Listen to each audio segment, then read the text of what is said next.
Hello, how you doing? Welcome to the Wabi channel. Hi, out there in cyber world. My name is Patrick Ghost, and I'm the CEO, CFO, COO, owner, and creator of the Wabi brand. We are very beautiful individuals. What you're looking at right now in the closet over there are the infinity scars that I have been showcasing on Facebook. Um, that's a teal and yellow. There's an emerald green one. There's a tweed one, and then there's a light mustard one. This is also a light mustard color. I say mustard because there are so many types of yellow, but it's just such a beautiful color. It's more like a light mustard though. This, as you can see, okay, it's gonna be way bigger than that infinity scarf in there. And later on tonight, I'm gonna model it. Okay, I just want to show you how you close it up. All right, you can do this in another method, but this is the easiest method that I find. You do need a tapestry needle, and what you're going to do is when you get to the ends of both sides, you sew them together. And the way you could do that, if you do know how to sew, is just basically a basic stitch. You're going to go in and come through around and make sure you're pulling the thread all the way through as to not make any necessary gaps or bulks or uneven work in the product. Or you don't have to consider a product if you're making this as a gift, but what you want to not have is spaces, because again, this is called infinity for a reason, and there ought to be no spaces. All right, so that's what you're going to basically be doing. Hope you can see that. It's just basically a simple stitch. Now, if you're not a fan of sewing and sewing is not your forte, you can crochet it closed with a different method.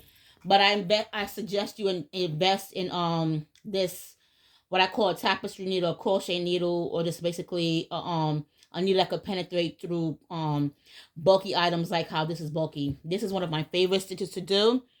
I call it a bubble stitch, but it's not actually a bubble stitch. It's like a play on the bubble stitch. And then you just continue closing up the work until you reach the end. And like I said, I'm going to show you how I'm going to conclude it at the end. It's going to be way larger than the other mustard infinity scarf. It's going, in terms of thickness, how it's going to appear. So I'm going to come and show you how to wear it. You could wear it however you choose, but basically I'm just showing you how you close it up. It's the same method. I'm going to also make a bigger one that comes over your head. This one is just for bulkiness. Some people like that bulky look, some people don't. I love the bulky look. That's why I usually stitch in bulky stitches. First of all, it works up faster, and second of all, it's just I just like the way it looks. I like the aesthetic of it, the look of it. This is the needle size you will need a L. It's which is an 8mm to make this more cohesive in look and make your work up faster. This is a size L, 11, L11, and it's also a 8mm, 8.00mm. So needles come in 3 different measurements. Well, 3 different ways of calling them, because they have a letter, they have a number, and they have a measurement. So this is a L, which is a letter. The number is 11, and the size is a 8.00mm. All right. So that concludes this video. I'm just showing you how to basically close up the end of the infinity scarf. I will show you the different way to make an infinity scarf, which I'm not a fan of because it causes confusion.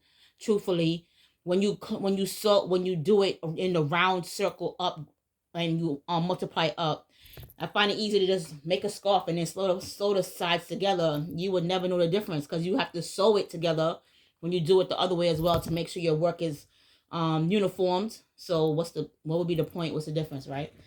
All right. Have an excellent day. Have a good night. Be well, be safe, be alert, stay COVID safe.